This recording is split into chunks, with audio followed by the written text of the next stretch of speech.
Welcome to another episode of The Grail. It is episode number 49, brought to you by my podcast network, cactusradionetwork.com. Home of The Grail, Dark Fonzie, At Home with Byron Katie, and Let There Be Talk. You can find all of the episodes on one website, cactusradionetwork.com. Well, let's get into the show today. Fantastic guest today. It is going to be a denim mania here. One of the greatest brands ever, Ironheart. One of the brands that I've been wearing for years. I've been wearing their heavy flannels. I wore their denim for a long time. And all kinds of other great stuff that they put out. Beanies, boots. I mean, these guys do it all, and they are one of the original Japanese brands. The killers, Ironheart. We have Giles, who, if you are on his forum at all, he is definitely the guy who is a master at denim and knows everything about it. Started years ago. I believe Ironheart is in their 30th year, which is just incredible. And people are still discovering it to this day right now. Giles, fantastic guest. You guys are going to love this. His knowledge is insane when it comes to denim. I do want to give a heads up. We have a brand new shirt. The Grail shirt is here. And you can find it at deandelray.com/merch. The Grail. We have the shirt. Walk around. Represent the Grail. This shirt is unbelievable. I absolutely love it. And it is the logo, of course, if you are aware of the incredible Rogo. If you know the Rogo, Brian Romero designed. It's up. deandelray.com/merch. We also have the Dark Fonzie shirts and the Perry Shawl, Dean Del Rey, and some new Gertie hoodies. Gerties. Listen here. Patreon.com/Dean Del Rey. I want to give a shout out to some of the new Patreoners. Unbelievable. Nate Jolson, thank you. Richard Tatchin. Tashhook Trashport. Paul Montero, my good buddy. Thank you so much. Dan Garowin. God, I fuck people's names up, huh? Darren. Holly Snyder. Robbie. Stephen. Jillian. Brandon Belt, good friend, upped his donation. And Thaddeus Selleck. Thank you so much. All of the bonus episodes and the Zoom Fest go down at patreon.com/Dean Del Rey. I am currently in Atlanta right now with the great Bill Burr. We are doing 5 shows out here, 2 last night that were unbelievable, and tonight 1 at the Fox Theater, the world-famous theater where Skinner did their live album, which is one of the greatest live albums. I love that the beginning of it is like, welcome some very old friends of ours to the Fox Theater, Leonard Skinner. Oh, man. So, yeah, it's just great week right here. A lot of shows coming up. I'm headlining all over the place. I'll be at Bend, Oregon. I'll be in Portland, Oregon. I'll be in Des Moines next weekend, Des Moines, Iowa. I'm doing Las Vegas for the Halloween week, 25th through the 31st at the Comedy Cellar. Tickets are available at deandelray.com. I didn't know you were coming, man. I wish I knew. Now you know. Get the tickets. Don't sleep. Let's get into the episode right now. Here it is, number 49, Ironheart, my man Giles, about to school you on denim.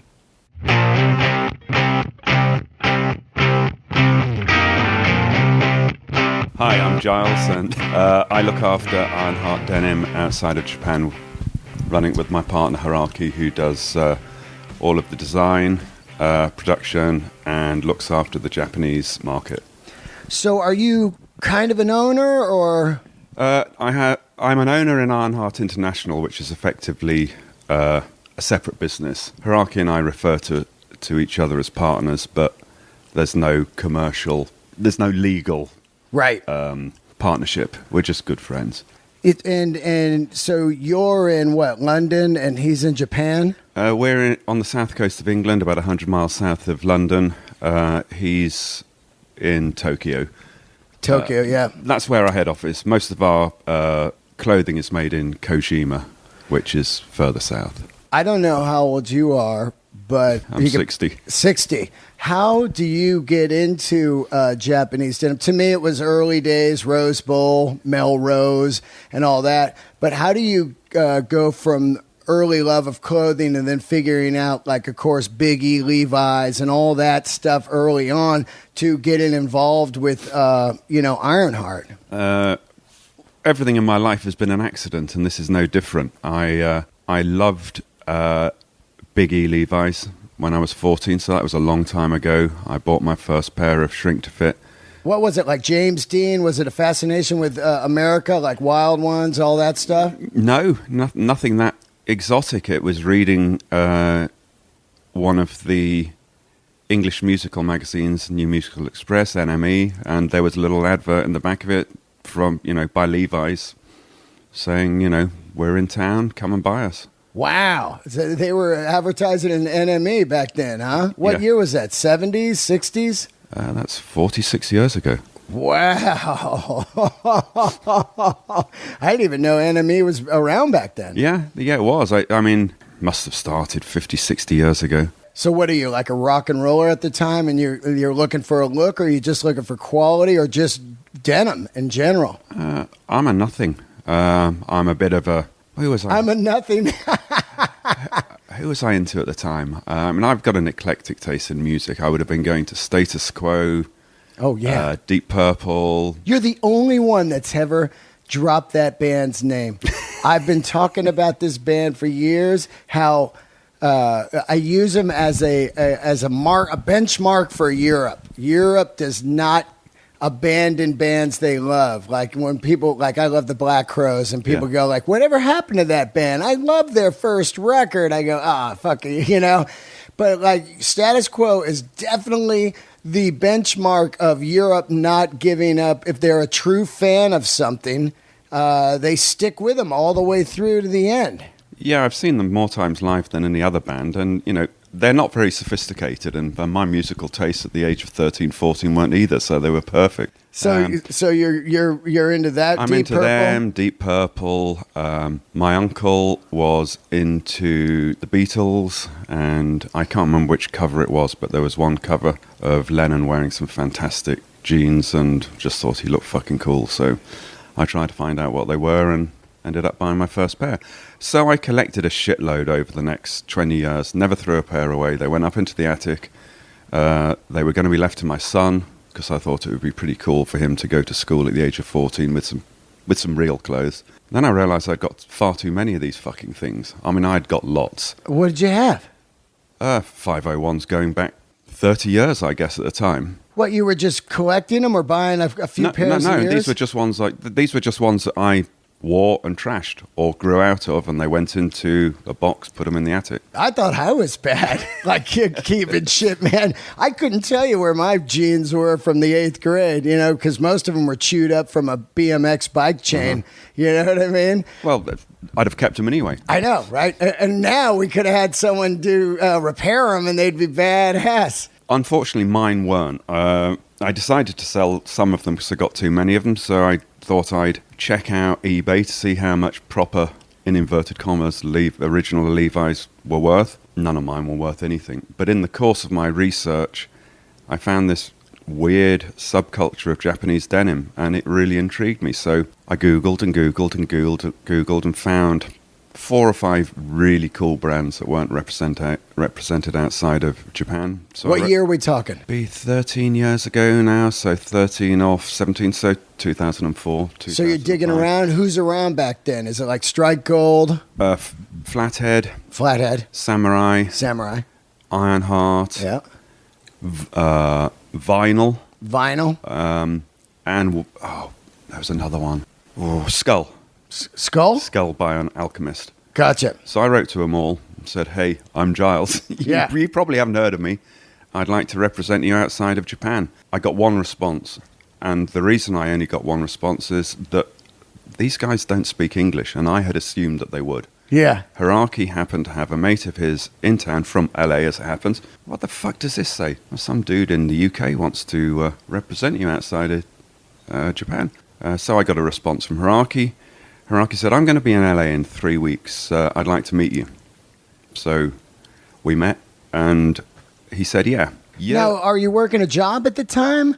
Like, Yeah. what in your frame of mind is thinking, I want to represent them? Are you by now, are you in the denim business, or what are you doing at the time and thinking, I want to represent these guys? What's the thought on that? I was doing something so much fucking cooler than selling jeans. I was selling IT systems. Yeah, you're selling IT systems.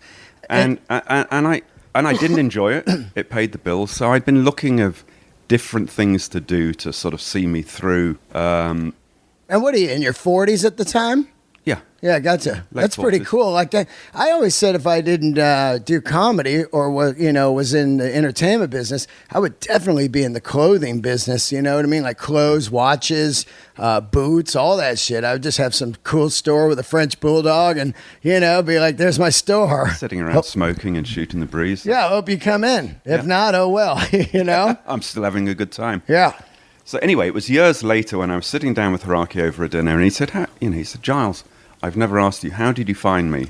So I told him the story that I've just told you. Yeah. And I said, so why did you say yes? He said, well, when I asked you to come to Los Angeles to see me, I didn't really want to see you. It was a test. And So he turned up. So you're in the UK, and he goes, "I'm going to LA. Meet me there." Yeah. Like a test. Yeah, and it's a test. And he said, you passed the test. And there was a knock at the hotel door. I opened it, and you were taller than me. And I had to say yes. I was scared. Hilarious. Now, where do you guys meet? At a hotel in LA? Is he out here back then? Because really, to me, I don't really, get hip to all the Japanese brands. I think in around '06, I'm in Japan. And that's when I find out about other brands. I'm over there with the Stones, and I'm going into these stores, and I'm like, what is this? Of course, I love the LVC stuff, Yep. but at the time, I was wearing the orange tab LVC because Black Crowes, flare is what I was into. Flare with some fucking Fry boots, you know what I mean? A belt buckle and a T-shirt. We can do your flares. Yeah. Well, that was my look for a long time, and then I really got into LVC. They were making this stuff before they went to Amsterdam or whatever. They're still San Francisco high-end denim. But I didn't know about other brands at the time. I was obsessed with Buko jackets, and I didn't know anything about the real McCoys and all this shit until I get to Japan. And then I start buying these magazines, and then I'm obsessed, but there's nowhere to really buy the shit. You know what I'm saying? Yeah. I think Hiraki, in fact, I don't know why he was here. I think he was here to meet the guy who'd said, that's a guy from England who translated the email. He lived here at the time. I think he was just here to spend some time with that guy and maybe go to the Rose Bowl. Right. I mean, he wasn't looking for retailers. Yeah. His English at the time was rubbish. Yeah. So I think, Rubbish. Yeah. But he's been listening to a lot of 80s and 90s rock music, and his English is getting a lot better. So he does a lot He talks Eagles. a lot of his English would be like a tequila sunrise. I'm going to be staying in Hotel California. That's great, man. That's great. Yeah, it's. I think one of my favorite things in life I ever did was go to Japan and see people's obsession that was equal to mine, of always searching for the ultimate jacket, the ultimate pair of boots, the ultimate belt. And it was really hard back then, unless you were in Japan, because you would go to the Rose Bowl, and even early on, I was scoring stuff pretty cheap, before it turned into a thing. But it always fit like shit. Yeah. It was like you get a Buko and it'd be like a square jacket on you, and you go, I don't understand why it looks so cool on James Dean, but not on me. You know what I mean? So once you get to Japan, and I'm a small guy, at the time I was fat, but I was short. So I was finding stuff that fit me, and I was like, this is incredible, and their obsession is amazing. You go in one store, it'd be all Elvis Presley stuff. Yeah. You go to another store, it's 60s hippie shit, turquoise. You can walk out looking like Robert Plant from the 72 tour. And these stores were blowing my fucking mind. I love them still to this day. And to see other people's passion is incredible, right? That's what's so great about this shit. Yeah, you get some of these stores. I mean, they're stores that just sell effectively Levi's. Yeah. From an era. I don't know of anywhere else in the world that does that. Nowhere. Has that obsession. And their obsession is manifested in many ways, but many of the makers, the better brands, McCoy's, Flathead, and I'd like to include Ironheart in that. We make our stuff to a specification, and then the cost is what the cost is. Yeah. They just do not cut corners. Well, I always love when people go like, how could you spend $350 on jeans? I was like, well, I've been wearing one pair for about 7 years, so let's figure out the cost on that. Yeah. What is it, like a quarter a day or something? You've bought like probably 5 pairs that have just completely fallen apart, look like shit, and were made in a sweatshop, and you don't really care, which is, I get it. Some people don't care what they wear.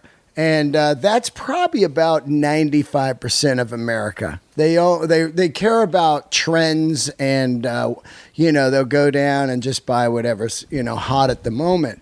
But to me, it was always about quality and patina, the way they aged, and now fit is what's really through the roof. I totally agree with your analogy about I've had a pair for 7 years. I can't do 7 years. These are 14 months and they're 14 months. Yeah. Those look great. Now, what are those? They're 666S made out of our 18-ounce vintage denim. So the denim's made in the same mill as Full Count. So it really is going back to sort of vintage 60s, 70s style denim. Now, how many times you washing your stuff? These I probably washed 20 times. Oh, wow. They're a vintage denim, and I wanted to treat them like a cowboy would have done, or somebody, just wash them when they get dirty. Wash them. So these have been washed an awful lot. That's why they look fucking great. I think they look all right, yeah, thanks. Oh, man, they look like a 60s pair. You know what I mean? Well, we won then.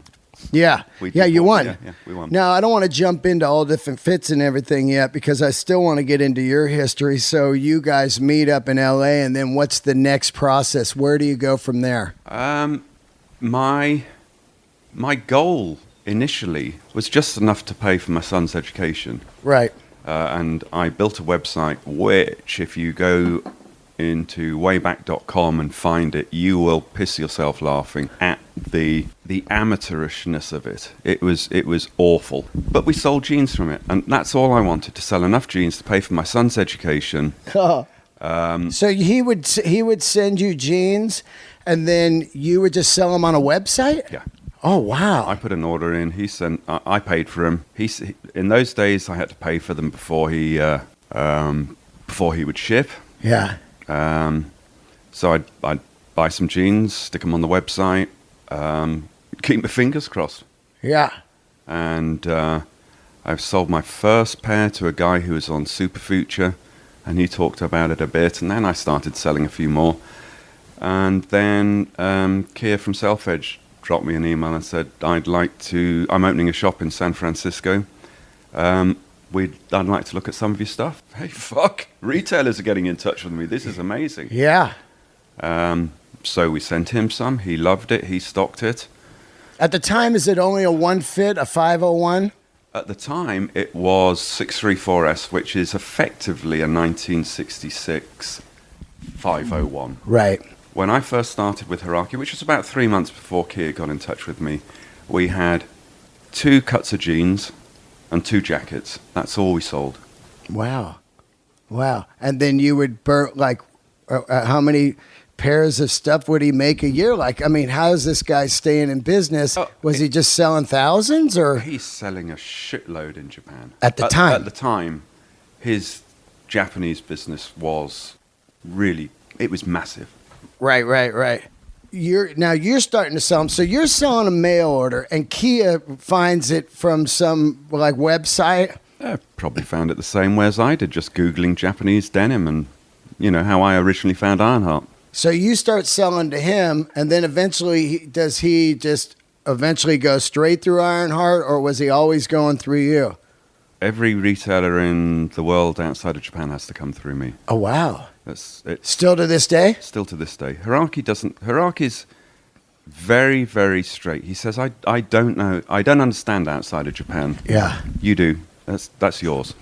In fact, he says, I make it, you sell it. That's one of his little mottos. So once Self-Edge is on board, I understand that they kind of sign an exclusive where they're the only ones that could sell it in America. Is that correct? Yes. And that just expired or something after 10 years or so? It was a gentleman's agreement. That I don't have any contracts. I have no contract with Hiraki. I have no contracts with any of my retailers. It's all done on trust. So there was no contract in place with Self-Edge and me. But about 2 years ago, I felt that we should try and open up some retailers in other locations in the US. So I spoke to Kia, and I don't suppose he was high-fiving, but he was, Yeah. He understood the situation. Well, also by now, he had started carrying a bunch of other brands too. So I think at first, when you're carrying Japanese denim, you're not necessarily having 6, 7, 8 brands in your store. You got one, and then maybe you have Levi's LVC or something, and that'd be like 2 things you had in your store. Now there's a wide selection. I think Self-Edge opened with, I don't know, between 5 and 10 brands. Right. I haven't counted recently. He's probably got 30, 40, maybe even 50 now. The world changes. Yeah. I think it's one of the greatest stores ever. I first discovered in New York years ago. I'm obsessed with Japanese denim. I'm at the jean shop in the meatpacking district. Some guy almost like the dude in Willy Wonka, "Psst, over here." I stepped outside. He goes, "There's a store up off of Soho, Orchard. Yeah, I think you're going to like that store." And I was like, "Oh, all right." And I'm obsessed with denim, and I go in there. It's a little square box, and my head pops off. I'm like, oh my God, this is it. And I never looked back, Well, I know you've been to the store in Mexico. I haven't, but Yeah. I've been to all the others, and I love them. I love the way they're presented. The detail in those stores is meticulous. Also, the knowledge. Yeah. That's a big thing that you need when you go in, because these stores that try to just do it fly by night, we got 2 kinds, and they don't really know anything or whatever. They don't have the passion, say, of Kia or you or myself, where, once I discovered one brand, then I started trying all the other brands, and you realize some things work for you from one brand and some things work for me from another brand. Yeah, exactly. And if you're spending upwards of $300 on a pair of jeans, you want somebody who can help you choose the perfect pair. You don't want to buy a pair that looks shit on you. Exactly. Because there you are, you think, well, this is the good stuff, Japanese denim, and you don't want to admit to yourself, this looks like shit, but I guess this is what the kids are doing. You know what I mean? Yeah, and our largest retailer is in Thailand. They've got 10 or 12 stores. And we found out recently that some of the staff there don't understand the difference in some of the cuts and something. So we're going to fly out soon, and they've got about 300 staff. We're going to do Wow. This is an Ironheart teaching. Wow, that's incredible, man. So now you're up and running. You're selling basically a 501 and a Type 3 jacket? A Type 3 and our rider's jacket, the Cafe Racer one. Oh, yeah. Oh, I love that one, except the long sleeves. Fuck that thing. Stock record. I've been swearing at you for days on that. What's funny? I bought the rider jacket. I must have got like one that was done wrong or something, which I love. Once in a while I get lucky. The arms were normal. And I wore that thing for about 3 years until I lost weight and I had to sell it. It didn't fit me anymore. But I remember, this is how good that jacket was. Every time I wore it, Mark Maron would be like, "You like that jacket, huh?" I could tell he loved it. You know what I mean? He would always comment on it. "Hey, wearing that jacket again, huh?" And man, I saw one, I never got mine to it, but I saw one that looked like your pants. I think that was a guy in the US who'd bought it from Kia. It was just ridiculous. It was incredible. I don't think he ever washed it. Maybe he washed it once. It was the best jacket I'd ever seen. It was just mutilated. I was like, oh, I want to get mine like that. But then I lost weight and, It takes dedication. Yeah, it does. It does take dedication. I've been wearing these pants since August. Straight. Never change them. Wear them every day. This pair of pants right here. Well, that's what I do. When we get a new denim, I try and get, this is the first sample, so I try to get the sample and wear it. 'Cause one of the first questions our customers ask us is, what's it going to fade like? Yeah. Well, guess what? I've got no fucking idea. Give me a year. Yeah. But I like to understand what the denim's going to do so we can appear to be knowledgeable. Well, one of my favorite things about you early on was I would be on your website and you have an incredible, it's like a blog page or it's a forum. Yeah. So you and I want to give you guys a heads up because it's definitely a fun rabbit hole to go down.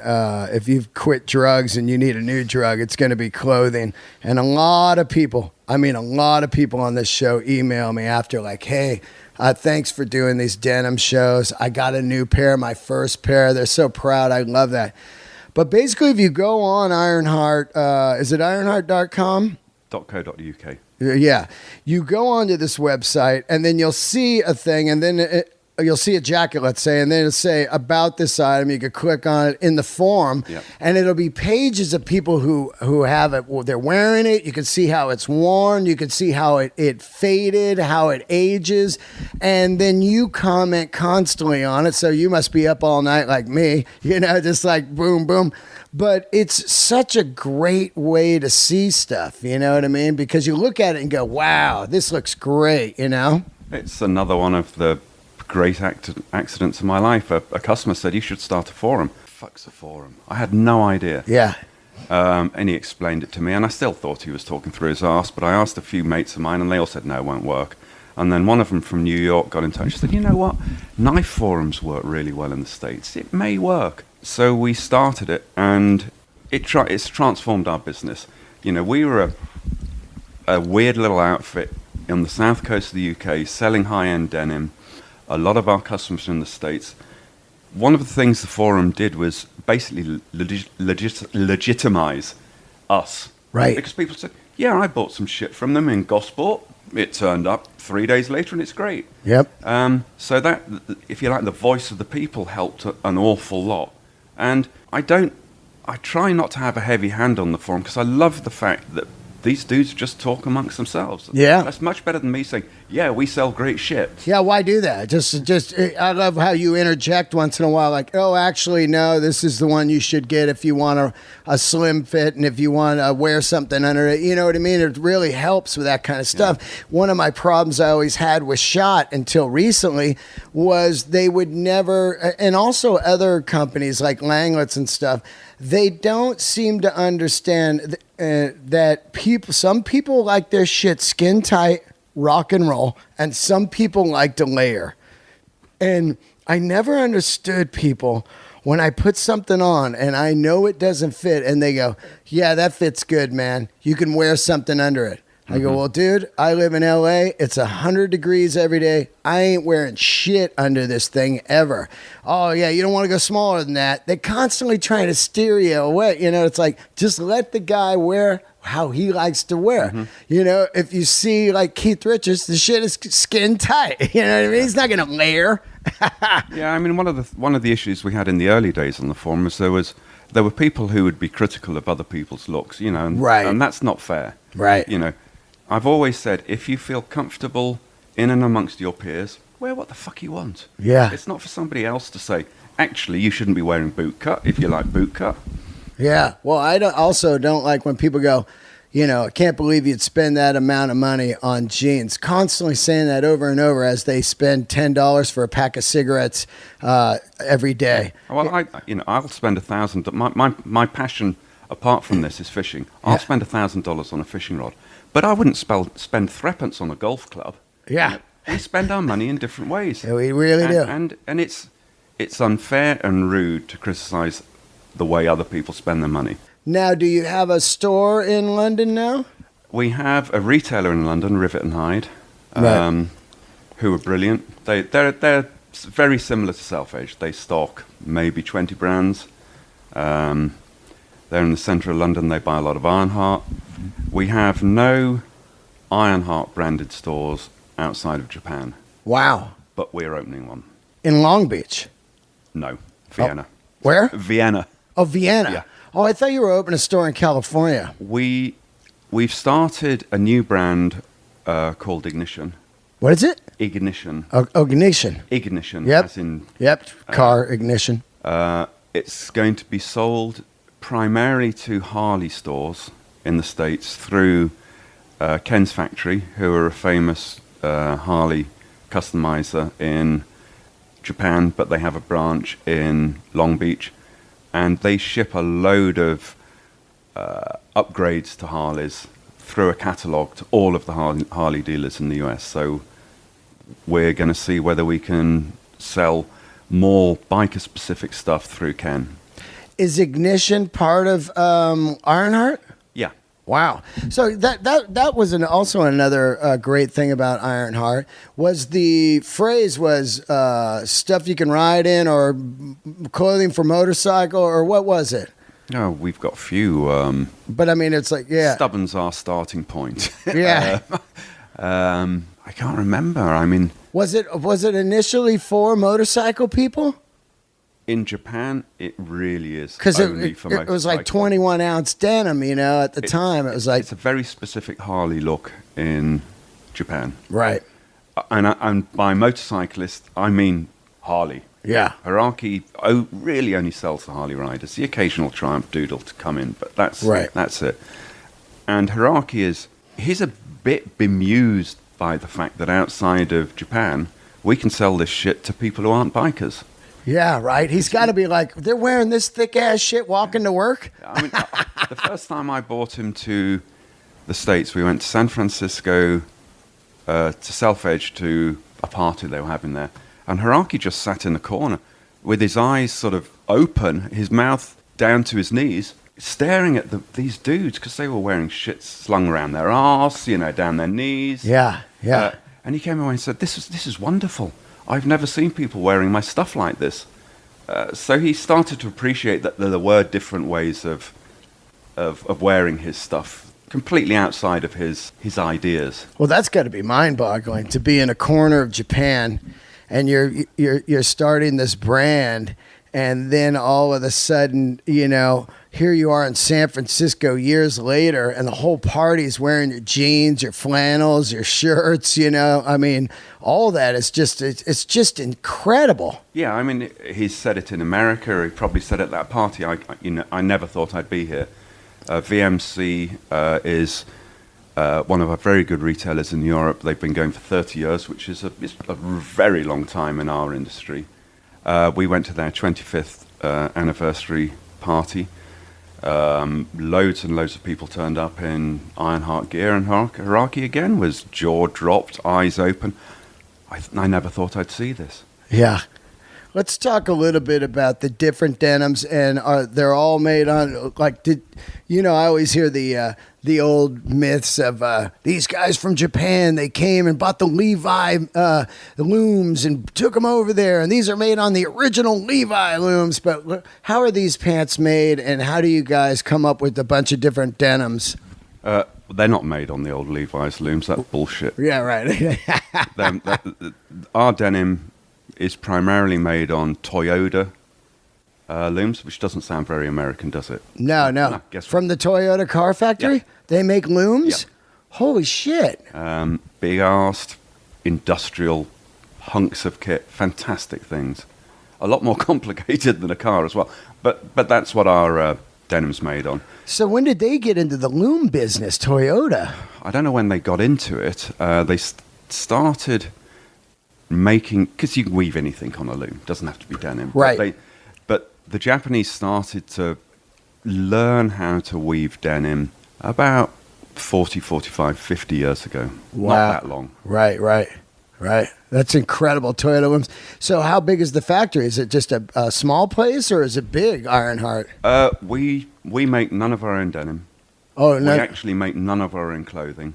Wow. It's a very Japanese thing. You have a brand, you have a band of friends, brothers, Right. family in inverted commas, and they do shit for you. So we have our denim woven in a number of different places. We have our jeans made predominantly in one place, and I can go into the reasons why we've got predominantly one, if you like. And we make our shirts in another factory, but Right. we own none of them.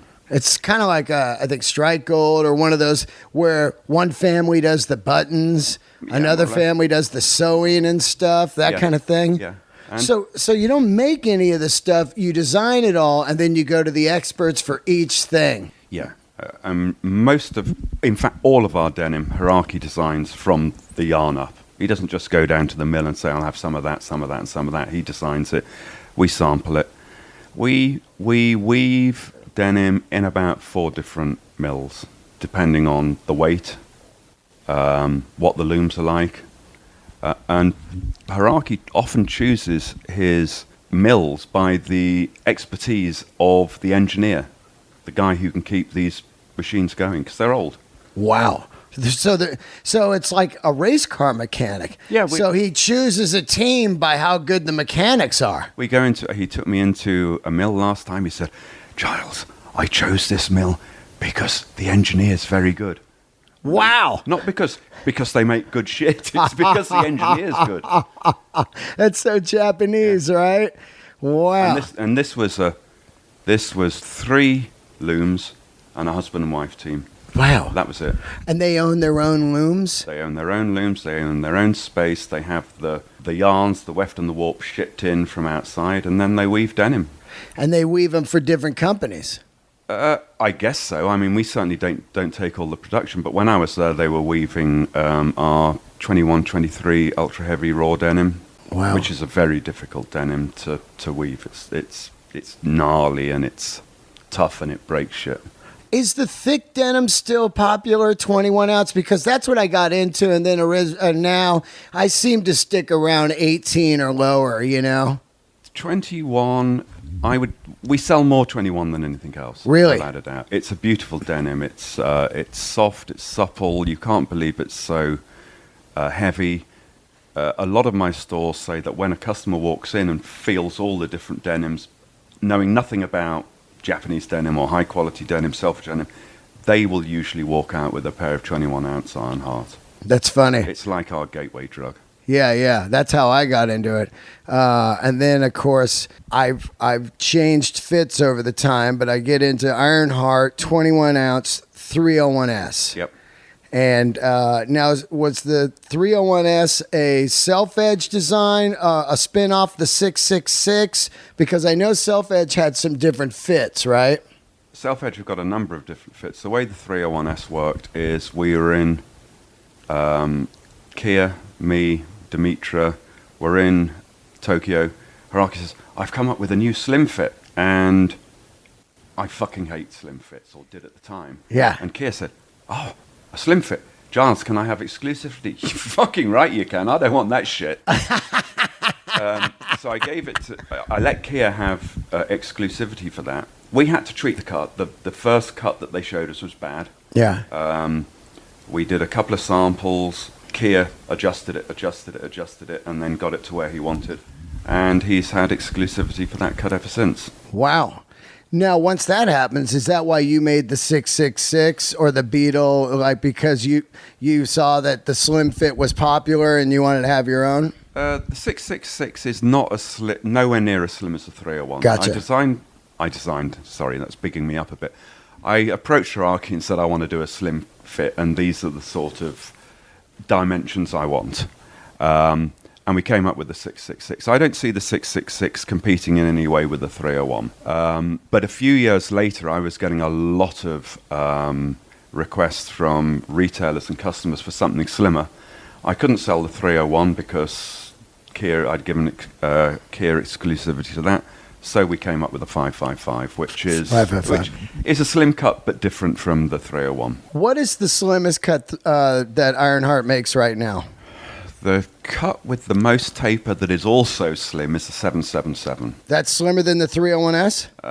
It's about the same in the thigh. Right. It's got a shorter rise, and it tapers more Right. from the knee down. To me, I think the biggest problem I was having with Japanese denim, and I've sat down with Kia and talked about this for a long time, and it's the same thing I had when you got back into the old school Levi 517 orange tag, boot cut. Yeah.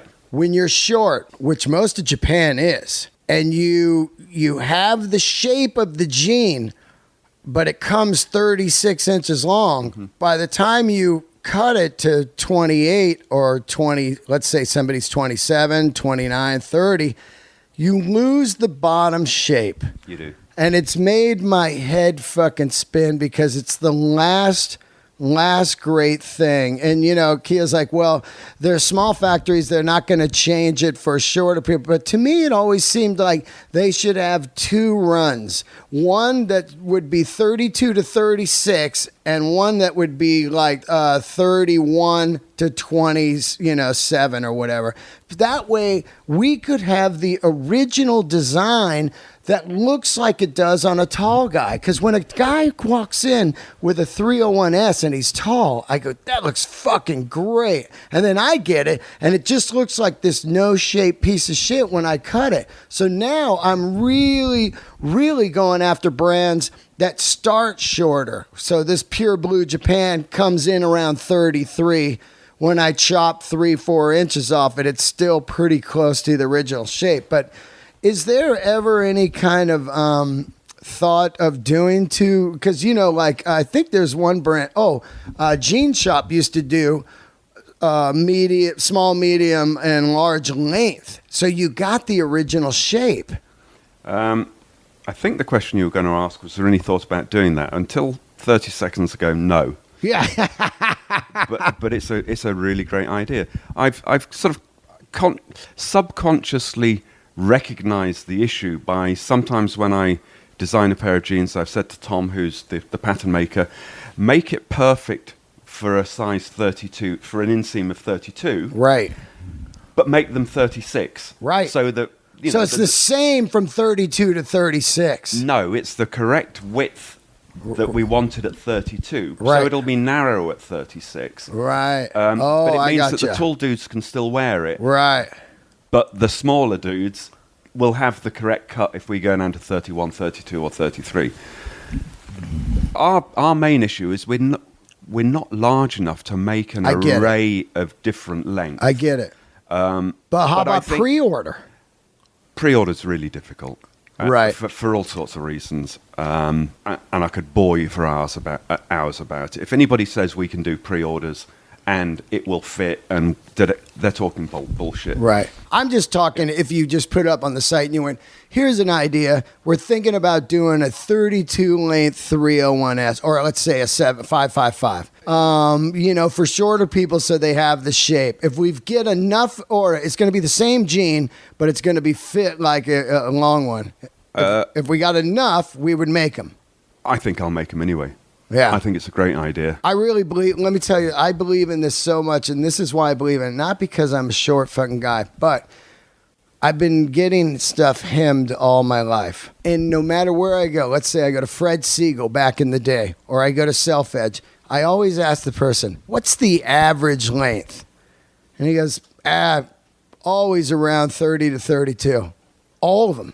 Never, ever do I hear 34, 36. All of Hollywood is Tom Cruise's size. I mean, they're all fucking small dudes, you know what I mean? And I'm not saying only Hollywood people wear this, but I don't know anybody that, is wearing 36 length.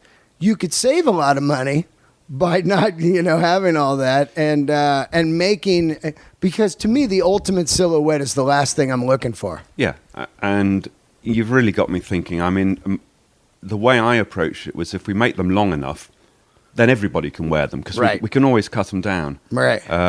So I approach it from a completely different angle. But I think that I will probably run a shorter batch in the next run of 555s and 777s. I'd buy 3-4 pairs of those. You know what I mean? Yeah. Because I'm looking for that shape still. Yeah. Because it looks so wrong when I see the photo. I've sold all my other pants because once I've this one's got to be the closest I'm wearing right now, this Pure Blue Japan. But when I looked at it, I was always like, the 301S looks amazing when I see it hanging on the wall. And then I would put it on and go, this looks like shit on me. And then I realized why. I tape measured the hole, and instead of being like 7.5, it's 8 or whatever. You know, it would be like 10. You know, instead of being 7 3/4, it'd be 10. So it's just this straight. So the jean just looks like this funky fucking just straight thing. Well, it'd be worse if you're wearing a boot cut because it wouldn't be a boot cut. Well, you know, boot cut always look dumb on me too. When you're short, boot cuts look dumb because you're just short, so it makes your leg look shorter. Yeah, you know what I mean? And the slimmer the jean, the longer you look. When you want to look good like your heroes, you really study why does that look good on them. Mm-hmm. Most of the time, it's because they were rich and they had someone make it for them. Well, you know, when your heroes, James Dean and co, were wearing jeans, you know, Levi's were doing lengths 30, 32, 34, 36. They were doing that. Yeah. 100%. So the stuff fucking looked great on them. When I first started buying Levi's, I would buy 30-30. I remember it like it was yesterday. I just go in 30-30, 501s, 30-30, and there I wore them. Shrink to fit size 30-36. And it would be perfect every time. It would shrink down to like a 28, 27 or something, you know, whatever, you know. And then I get it. I understand how America got away from it, and they got into small, medium, large, XL. That's why I hated American clothes, because now we are all wearing boxes. We all have no shape, and it was just geared around America getting fatter and fatter. But even when I was fat, if I wore clothes that fit me great, I looked way slimmer than I did if I was just throwing on shit from, you know, the Gap or whatever. Yeah. Now, I have another question about your flannels that I've been wanting to ask. Well, why are the arms so long? Not that. No, the flannels aren't too bad. It's the jackets. On the snap flannels, the thing that makes me crazy is the snaps are pushed onto it, and then it makes it look like at each spot they're pulling, because the snap is pushed onto the thing. So it looks like a pull at each spot. Yeah. Why does it do that? Because to me, it seems like if you put the garment together and then put the snaps on, you know, in a snap position, it wouldn't have a pull look. So when I wear it, it looks like it's pulling when it's not. I always thought it was because I was wearing one a size too small. Well, that's what you... I hadn't noticed it, actually. I'll have a look at it. Oh, I'll show it to you right now after we're done. I know the look because it does it on me, and I just think I'm wearing one that's too small. Well, that's what you think, but if you look at everyone, it looks like it's pulling. Yeah, you know what I'm saying? Like a bunch of eights going down. Yeah, and it fucking makes me crazy. But the button ones... don't do it because they don't have that heavy duty snap on there. Those shirts fit different than the snap one. So now I'm going crazy too. Like, well, yeah. Well, the funny thing is the button ones are normally slightly wider in the body. So right. So maybe you are wearing a size too small and it's pulling. No, I mean, I like them to fit a little slim, but you can just tell it's like it's not that skin tight. They just look like that. If you look at everybody's photos, I look at it and I'm always like, all right. I'm going to have a look at them when I get home because I got something here. And if there's a technical issue why it's doing it, right. Iraqi can fix it. Yeah. It's just something that I hadn't noticed before. I would say we'd look into that. Now, why do the snap ones fit different than the button ones? Because I'm a big fan of the button ones, because if you wear a great watch, you don't have the button won't scratch up your watch like the snap ones do. Those just chew a watch up. Hiraki does in his inimitable fashion. I do a Western and I do a work. Right. Westerns are slim, work are not. Right. End of story. Because I want the work shirt in the Western fit. We have done one or two. Really? Yeah. Occasionally we do a mutant. Oh, so, wow. for instance, the 13 chambray shirt, which is a Western but without a front yoke, actually is a work shirt cut. So it's got yokes, it's got snaps, Right. but it's a work shirt. So there are the occasional mutants around. I would love a work shirt in the Western fit. So you don't have the yoke and everything, you know. But we haven't done that yet, but that doesn't mean we won't. That's great. These are just questions I've always wanted to ask. When we do a run of shirts, we need to do 60. Yeah, 60. That's quite a lot for me to take to sell online. Yeah. But if the retailers buy into it, it's nothing. You know, so we can experiment with shit like this, and it's not a great risk. Yeah, yeah. I think the first run of flannels, I don't know if they're first run, but I would say, what year are we in now? With the ultra heavy flannels. The ultra heavy flannels, the first run I think was blue, gray and black checkered, and the red and black. I think we definitely did blue. Right. I think we did grey at the same time. Yeah, that's the one I'm talking about. Probably did red, and then the next run we added green. I think the first run was the greatest run ever made. Of course, I had to sell them because they don't fit me anymore. But the gray and black, there's a picture of me wearing it at the Comedy Store. I miss that shirt so much. There was something about that flannel that was the material that was different than any other flannel. So here's the story. Hierarchy released maybe 2 or 3 releases of those, we call them UHF, ultra heavy flannels. And they were immensely popular. Then he just stopped doing them. Right. And I didn't really notice. I mean, that sounds stupid. I just didn't focus on the fact that he hadn't done them. And then a customer said to me, where the fuck have ultra heavy flannels gone, Giles? Good question. Yeah. Dear Hierarchy, why aren't we doing ultra heavy flannels any longer? That is because the man who makes the fabric has moved to a different factory. That's like it. Yep. Full fucking stop. Dear Hierarchy, why don't you go and try and find him? Dear Giles, good idea. So he goes to find him. There's this Japanese honor thing, you know. I bought this from a guy who worked there. When the guy moves on, I've lost it. Wow. I love that. So with a bit of coercion from me, he went to find him.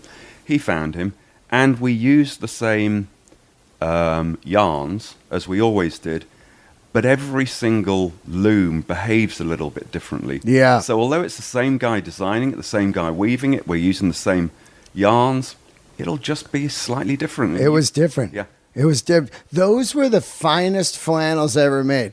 And I'm always looking for one on eBay, like a used one, you know?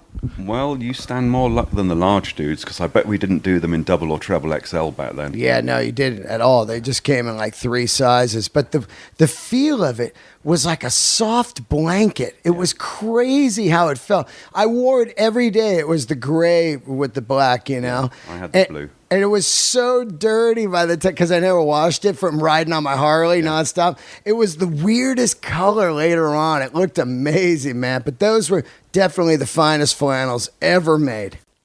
Well, the second finest will be what we do now. I mean, we can't. We can't go back to where we were. Oh, I own them all. So I still buy them. Ultra heavy flannel. This is why I'm so concerned with the button. Is a goddamn uniform for me. It's the best shirt ever made because it's an LA jacket. Yeah. You know what I mean? It's warm enough to be a jacket. It's not wool. It doesn't itch. It's slim fitting. It looks incredible. I can't even tell you how many times I get stopped on the street. Hey, great flannel. What is that? I mean, it's almost annoying how much you get hit on it, which is great too because that means it looks great. But those are the greatest shirts ever made. I ski in my blue one. Yeah. On a half-decent day, it's warm enough for me to ski in. 100%. Now, let's see. Now, what do we got coming out? I love I love this jacket here, the N1, being a favorite of mine, but the sleeves were a little long.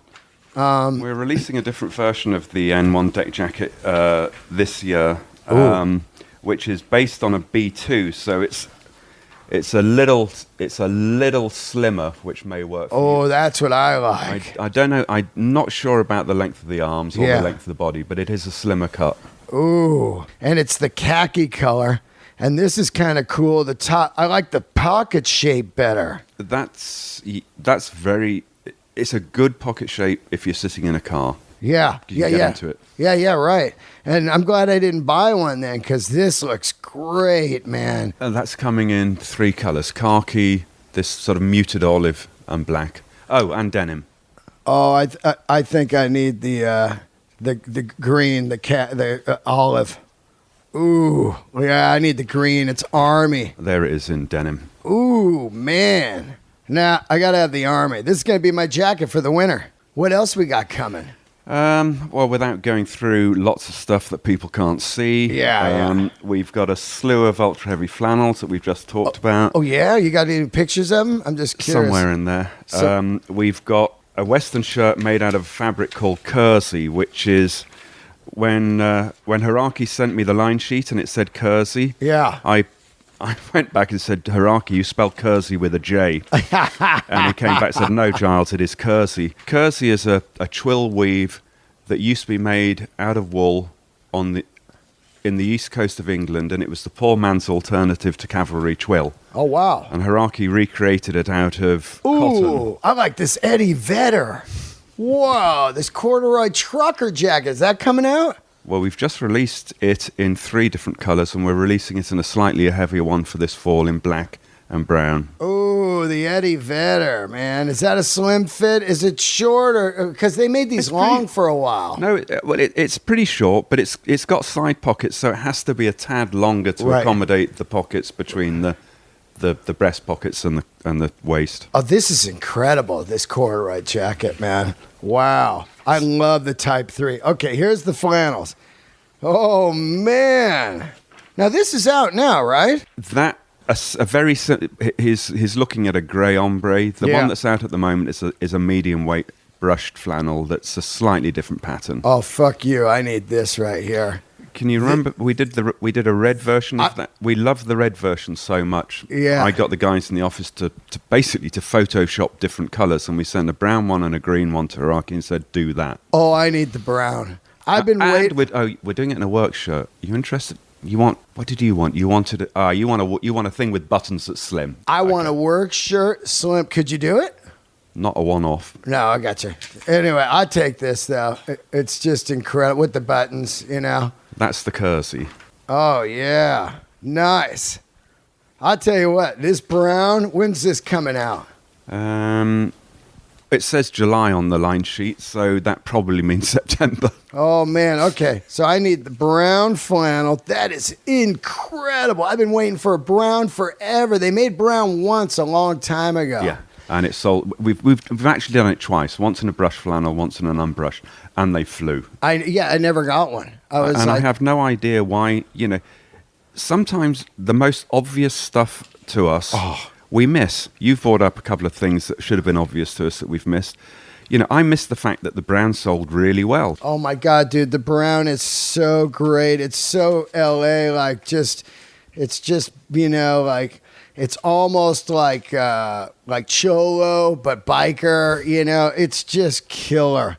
And then that Eddie Vedder brown corduroy Type 3, that's a must. And then that.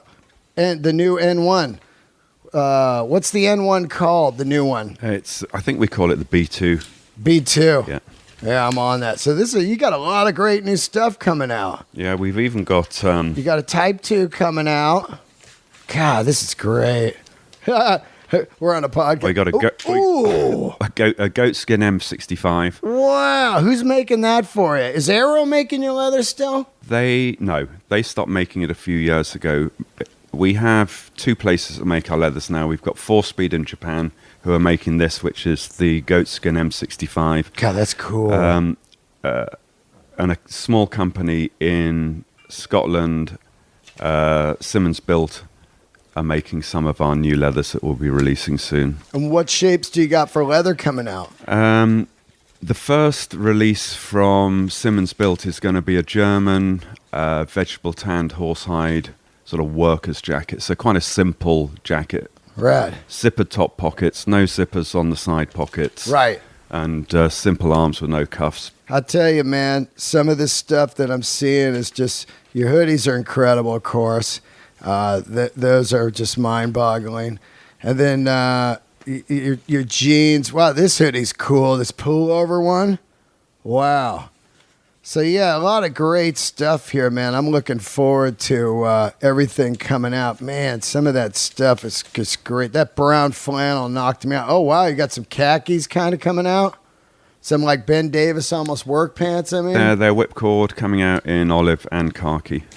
You remember that one shirt you guys did that was almost made like a Ben Davis shirt? It had the small pinstriping, and one was like a light brown pinstriping. Yeah. Remember that shirt? Very, very heavy. Yeah, what was that material? It was called something. It was incredible, that shirt. I didn't get it. I've been looking for that shirt too. I can't remember what it was called. I know exactly the shirt you mean though. What a great shirt. So you also have other stuff. You've been doing collabs with Westco, which those boots knock me out with the green tops and the they're basically a engineer boot with brown bottoms. So you do small runs of those. We do small runs of those. We probably sell foot patrols, stuff like that. Foot patrols. We probably got about a dozen exclusives that we do with Westco for the boots. Yeah. We've just released a burlap rough out engineer boot, which like there's a sort of beige rough out, which I love. Well, I got to tell you, it was an honor to have you on, man. I just love talking about this stuff. I could talk about it for days on end, you know. Yeah, funnily enough, so could I. I could bore the arse off everybody. It never gets old to me, and I can't tell you how much I love Ironheart over the years, especially, you know, if they do the switch up in the jeans, I'll be back on it. But the flannels have been my uniform. If you look, it's funny because early on, people would post photos of me on the forum. They didn't know who I was, and they'd be like, hey, look at this comic wearing the Ironheart stuff. Now, when I post a photo of me in the Ironheart on Instagram, people would be like, sweet Ironheart flannel. Like, it's amazing how people are catching up and getting into this stuff, you know, even more and more. And I'm looking forward to wearing that brown flannel. And I'm glad I didn't buy an N1 because I almost bought one.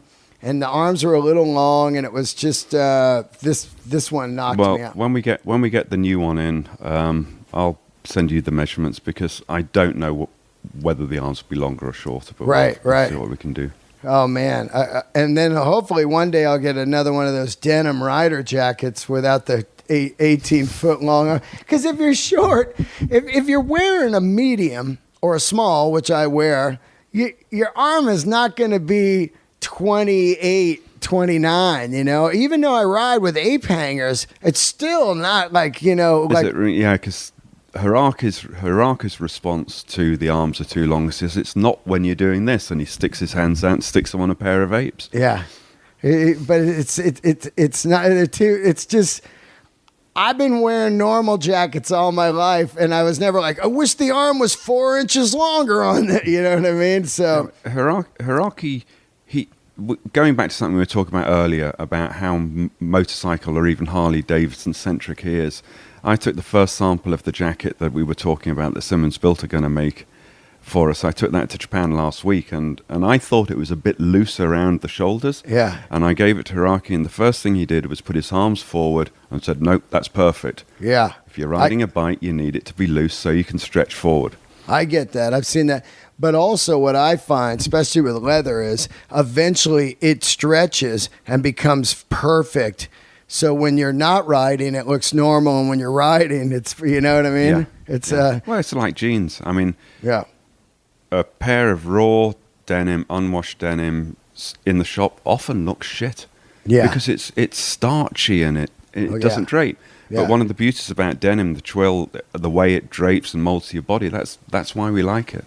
You're right, man. When you first put on also a new horsehide jacket, it looks square and wrong. Mm-hmm. You're like, oh, this looks like shit. I've just spent how much on this? Yeah, and then you put some guys on that's used, and you go, this was the one I wanted. It's like, well, it looked like that before I wore it for a year, you know? Like, all my jackets look incredible now, but I think back when I first got them, they were all hoopty looking, you know? Yeah. They were just square, and they just draped straight down. They weren't on the body or anything. The arms were all wrong, and you get a bit of curve in them after a while. And Yeah. Well, I can't thank you enough for doing the podcast. It was so cool to have you on. And my pleasure, and I'm sorry I stood you up last time. oh, don't worry about it, dude. I mean, you know, like, to me, the way podcasts work is, you know, it didn't happen that time, and then whenever it happens, it seems to be the perfect time. Like, oh, this is great right now, you know. I'm excited to see all this new stuff. I've loved Ironheart for years. And it was great to have you on, man. It was good to be here. Thanks a lot. Don't forget to check out Ironheart. They got an incredible forum like we were talking about, and you can buy any of this stuff at Self-Edge all over America, like New York, San Fran, Portland, Mexico. And I think that's it. Los Angeles. Yeah, I always forget about that store because that's the one I got. All right, I love you guys. Candles lit.